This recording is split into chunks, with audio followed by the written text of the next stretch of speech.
We are on the front lines of life and death, literally every single day that our doors are open, because we're trying to save the lives of babies who are at risk for being murdered.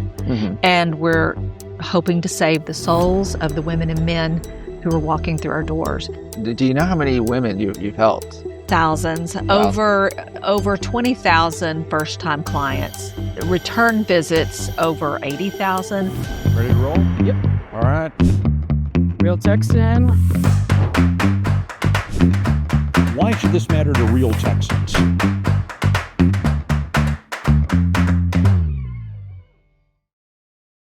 On today's episode of Real Texans, we are continuing talking with our Conservative Leader Awards winners for 2025. And today we're joined by somebody who has a very interesting story about how they got into their particular field here. We have Jo Markham, who is the founder of the Agape Women's Clinic in Central Texas, a pregnancy resource center. And Jo, first of all, thank you for joining. Congratulations. And your story, I was reading about it, begins a little unusually. It begins with a traffic jam and a providential radio broadcast. Tell us about that story. It does. It was 2002 when my kids were in preschool and kindergarten, taking them to school one morning, and I get out onto 620 in Round Rock. Traffic was stopped, didn't know what was going on, so I put it on AM radio to try to find a traffic report. And instead, I come to the end of a Focus on the Family program that was talking about crisis pregnancy centers. They still called them that back in the day. And so got interested in that, finally got the kids to school, get back on the highway to go home. And I'm channel surfing again, and I come to the same program starting at the beginning. And so by the time I got home, I'd heard the whole program, and they were talking about pregnancy centers. They were interviewing a panel of directors from across the nation. So I was really excited. And by the time I pulled into my driveway, I pulled out my cell phone, big one back in the day, a big brick. And I called my best friend at church. And I was like, we need to volunteer at our local pregnancy center. I was new to Round Rock and she was too. She's like, that's great. So I run inside and I get out the yellow pages. Again, for any younger listeners, you might not know what We've got that the is. radio, we've got the cell phone, the yellow pages. Yes. Yeah. I know. Going through the yellow pages looking for abortion alternatives in Round Rock. There was nothing there, but there was something called the Heidi Group.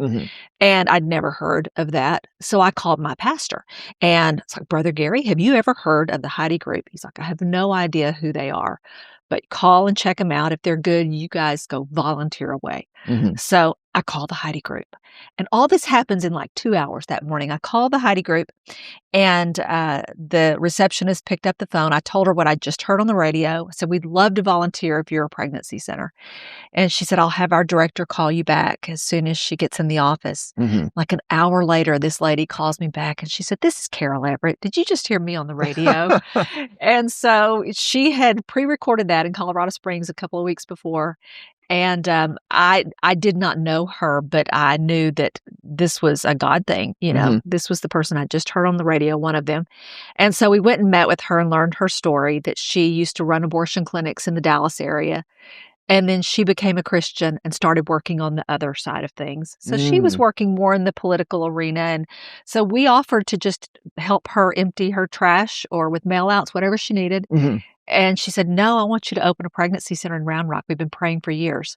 So I tell everybody I did the nice Baptist thing to do. I smiled real big and said, we'll pray about it, and walked out the door as fast as I could, thinking this is the end of this. But she came and spoke to our women's group a couple of weeks later, and we had a call to prayer the next night.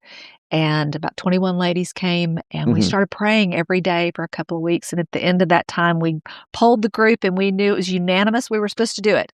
We didn't know how. We didn't know what to do. We didn't have a dime to our name, but God was with us, and we have seen miracles every step of the way since then. So we opened in 2004. So just 2 years between then and when you opened your doors. Yes. And at that point you had, I'm assuming little money, not a dime. ideas. No experience with nonprofits.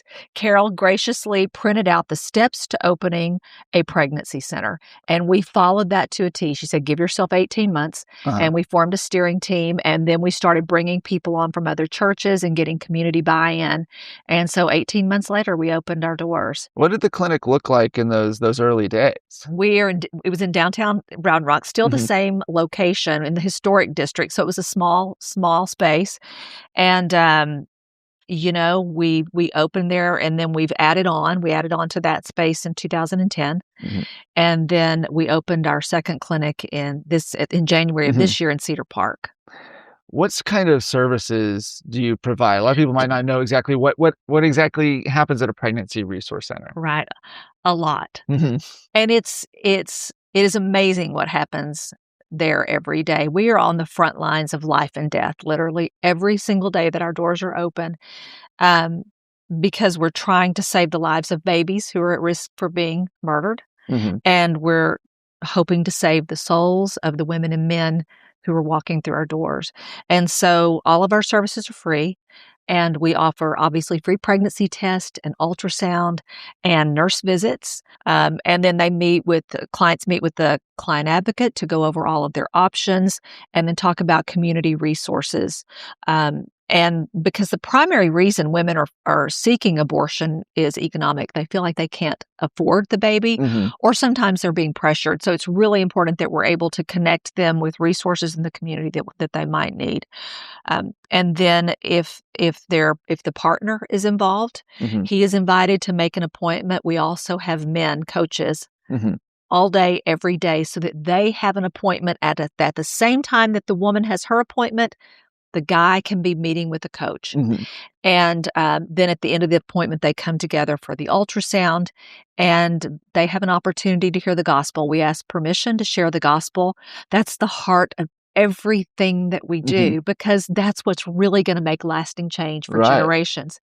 And so then if they decide to parent, we stay with them until the baby's second birthday. We have classes both on site and online. And every month we have about 1,000 classes that are completed by our clients. And then with those, every time they take a class, they earn baby bucks. Both the mom and the dad can take these classes, earn baby bucks. And then we have baby boutiques at both clinics, full to the brim of brand new baby items, so that as long as they're in our program, they literally would never have to buy anything for their baby. So it makes a huge difference. So those are the things that we offer. And that's amazing. All of this is provided. This is all donated. It's all donated. We do not receive any government funding, so it's all privately funded. And our primary goal is to reach the abortion-minded woman. So we have to invest heavily in digital marketing, Google ads. Google doesn't like us. Yeah, that's an ongoing battle, but so that's where we reach them, because when they are in a crisis, they get on their phone to find answers, and we're competing with big abortion. So we've got to pop up in their search along with, the other side, so that hopefully they will come to us first. How did you grow, especially in those first several years when you're starting in 2004? How did you grow into what the organization's become now? Well, just by getting involved in the community, earning trust in the community. God has just given us incredible favor in the Round Rock and the surrounding communities, and now in Cedar Park. So we've just gained trust with schools and with local agencies. Even DHS will send us the clients to get their proof of pregnancy, because ours are free. Our tests are free. So they'll refer to us. So we've built relationships, and we've built trust in the community, and that has helped. And so a lot of our clients now, besides Google, just word of mouth, because friends and family went there years ago, and then they'll refer women to us. How many do you know how many women you've helped? Thousands. Over 20,000 first-time clients. And return visits over 80,000 for classes and other services. That's incredible. What has it been like since Roe v. Wade was overturned, right? I mean, before then, we're fighting against, or competing against, I guess, for lack of a better word, right, against abortion centers here in Texas, and especially here in the Austin area. Now with most abortion procedures being illegal in Texas, what does that look like the last few years? Everything has changed. Everything has changed. Even before Roe v. Wade, when the heartbeat law passed in Texas, things began to change, and then it's just snowballed. And I think one of the most important things for your audience to know is that the problem is bigger than ever before. Even though it's illegal in Texas and our lawmakers are fantastic and we are the envy of the nation because of the laws that we have to protect women. But there are evil people around the nation who are sending abortion pills in every day illegally, and it's so easy for that to happen. So the cases that we see now are more difficult, more complex, and more heart-wrenching than anything that we've ever seen because we are seeing more abortion-minded women. And they are coming to us. My husband asked me right after Roe passed, why are they still coming to you guys if it's illegal now? Why are they coming to you for an ultrasound? And it's really simple. They need the ultrasound to know exactly how far along in their pregnancy they are so that they know what type of abortion they have to get. So Planned Parenthood in Austin will refer to us for them to get that free of charge. There are abortion clinics in New Mexico that will refer girls from here to us. Say they'll go to Agape first. You can get your ultrasound. They're free. And praise God, because they're going to get the ultrasound and they're going to get the gospel. And they're going to get hope and they're going to get life-affirming options. And lives are saved. So they come to us for that ultrasound, and usually they don't know their dates. They don't know, they're not absolutely positive when they conceived. And so they might think that they're 10 weeks along, but they're really 15. And most, as you know now, the vast majority of abortions are with the abortion pill. Right. And so that's supposed to be taken before 10 weeks. That's not happening.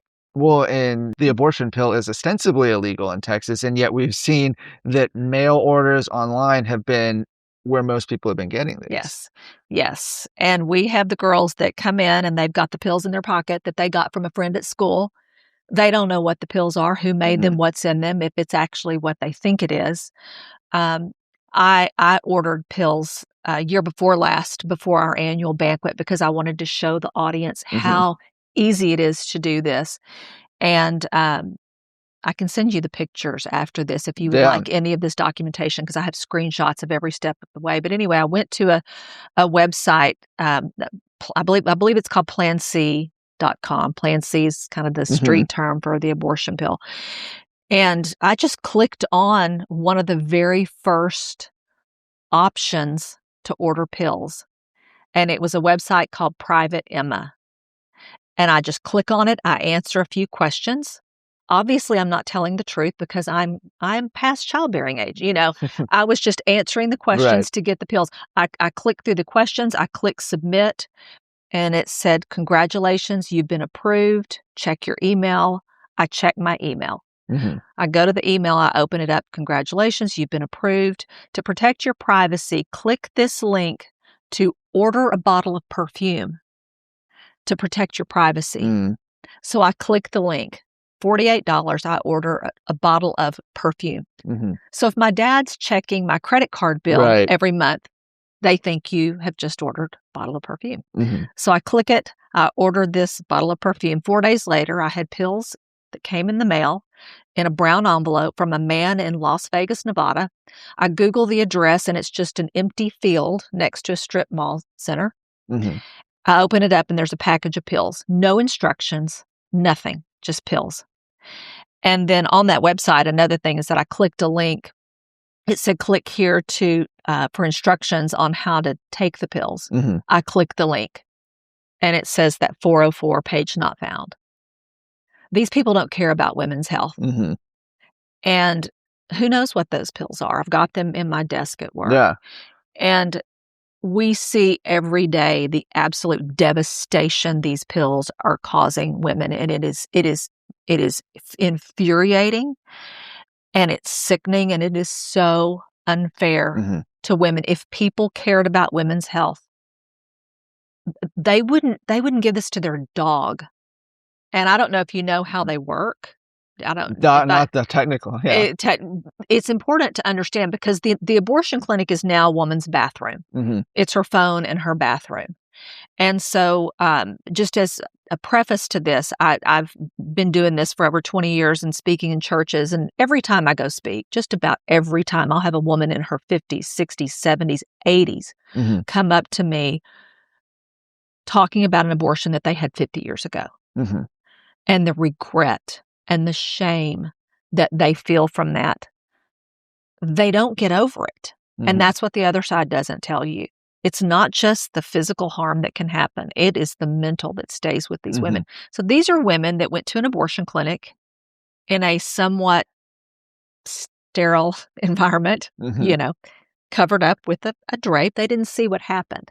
But now these women, they take the first pill and it stops the supply of progesterone that feeds the baby, that keeps the pregnancy going.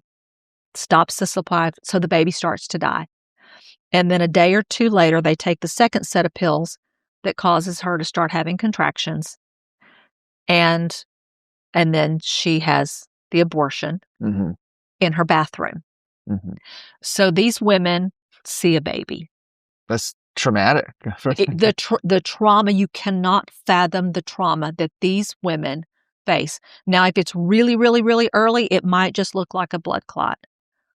If it's a little later, they're seeing a little baby. And what do? Do I flush it? These are the kind of calls we get. What do I do? Where do I put it? Do I just put it in the trash? And then they live with this the rest of their lives.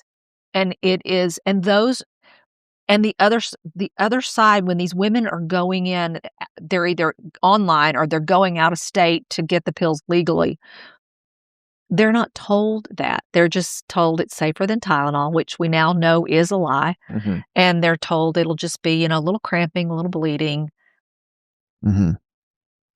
How did you prepare as a clinic for this shift post the Dobson decision, post the overturning of Roe v. Wade? Working in cooperation with pregnancy centers across the state and the nation. We've had many, many meetings. And we collaborate a lot together. And one director, I don't know who it was, or I would give her credit, but she said, this is like trying to build an airplane while you're flying in the air, because we were having to change the way that we do things. And that continues. We're really having to constantly, what we did 5 years ago doesn't work anymore. And so we're having to change. What do you think about the younger generations and their view right now on the abortion issue? Do you feel it's moving one way or the other? I'm not sure about with the abortion issue. I think there's a lot of, I would never do it myself, but I think it's wrong, but others should have the right to do it, or they think that it's okay up to a certain point. There seems to be a little bit of a shift against abortion. And I think, people like Live Action and others are having a huge impact in showing people the reality of abortion. And when you see it, you can't unsee it. Right. But I think there's a shift there. But there's also a hardness that we're seeing in our clients that we didn't see 5 or 6 years ago as much. Women that, a few years ago would see an ultrasound and cry and, oh, that's my baby, and change their mind. Now we'll see the ultrasound and say, oh, I want pictures. I want a video to remember this baby. But I'm going to New Mexico tomorrow. I'm flying to Kansas tomorrow. So just those are the cases that are the most difficult for our staff. So we see quite a bit of that. And there's a big, TikTok trend of, watch me do my abortion and build a memorial. And so they're hearing a lot of this, I think, on social media. But then after they have it, we do tell them, because we do have girls walk out our door and we know that the next day what's going to happen. And we tell them to come back. We'll be there for them. We have post-abortion healing classes. We'll be there for them. And they come back. And they call. And, one girl a few weeks ago was like, if I could just turn back the clock, if I had just listened to y'all, this is the most horrible thing that I've ever been through. We never have women come back shouting their abortion. The regret and the trauma is Absolutely unbelievable. As you look towards the next 20 years of the Agape Clinic, what are you preparing for, planning for, praying for, you going into the next upcoming years? Growing, expanding, serving more clients, saving more babies, seeing more souls saved, and becoming more and more medical. That's the future of pregnancy centers. Offering more medical services, being able to bridge the gap between women who are coming to us who find out they're pregnant and prenatal care. There's that gap that where it's hard. It's hard for women to get into an OB until they're about 12 weeks. A lot of times, there's just a gap there that really needs to be filled, and we're the perfect people to be able to fill that gap and offer first trimester care until we can hand them off to OBs for care after that. So that's one thing that we're looking at. Okay. And beginning to dip our toes into the prenatal care area, but more medical. Post-abortion care is huge. Women contact us all the time after they've taken the pills. They want to know if the abortion is complete. And that's a dilemma. Yeah. That's a dilemma. And so a lot of them, there are centers in Texas that are kind of pioneers on this, and they're finding that 10% of the time there's still a heartbeat, the baby's still alive, and they can start abortion pill reversal. And then growing the abortion pill reversal program, that's huge. Are you familiar with abortion pill reversal? No, please. Oh my goodness. This is the most exciting thing, and no one knows about it. Well, not no one, but most people in the public don't know about it. And again, Google doesn't like it and suppresses keywords and, tries to keep us from getting the message out. But it's very simple, but it's powerful. And we do this. So if after the woman takes that first pill that stops the supply of progesterone, a lot of times they'll regret it. If they've already been to us or they find out about it online, we can reverse it 65% of the time by prescribing them a high dose of progesterone, natural progesterone. It's the same thing an OB gives a woman who's at risk of having a miscarriage. Totally safe for mom and baby. And you give them a high dose of progesterone. And like I said, about 65% of the time, it saves the life of the baby. So we're a part of the Abortion Pill Rescue Network that operates nationwide. And I believe there are over 1,000 clinics that are doing this. So we're in that network. We started in 2023. We only saw 3 that year. And then the year after, 2024, we saw 9. This year, we've had 17 already. Wow. So now these are for women who essentially immediately regret taking the immediately abortion pill. regret. Yes. Last question for you. How can folks who may be watching this learn more about Agape? Maybe they want to contribute, help out. What can they do? They can come to our website for supporters. It's friendsofagapeprc.org. friendsofagapeprc.org.